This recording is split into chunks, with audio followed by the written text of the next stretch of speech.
La notion d'équivalence en géométrie peut s'appliquer soit à des lignes, à des figures planes ou à des solides. Quand on parle d'une dimension, en général, on parle de lignes. On peut avoir des lignes droites ou des courbes. En 2 dimensions, on va parler de figures planes, comme n'importe quelle figure qu'on peut tracer, carré, rectangle, polygone, polygone régulier ou pas, convexe, concave. Et quand on parle de 3 dimensions, on va parler de solide. Et quand on parle d'équivalence, ben, des lignes équivalentes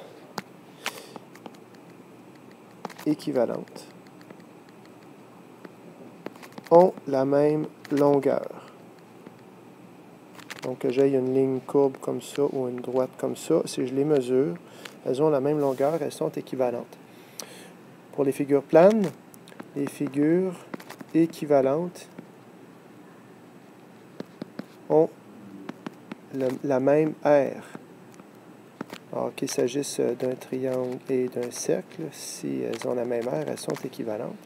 Et on peut deviner que pour la suite, si j'ai un prisme, puis à côté j'ai un cône, ben, des solides équivalents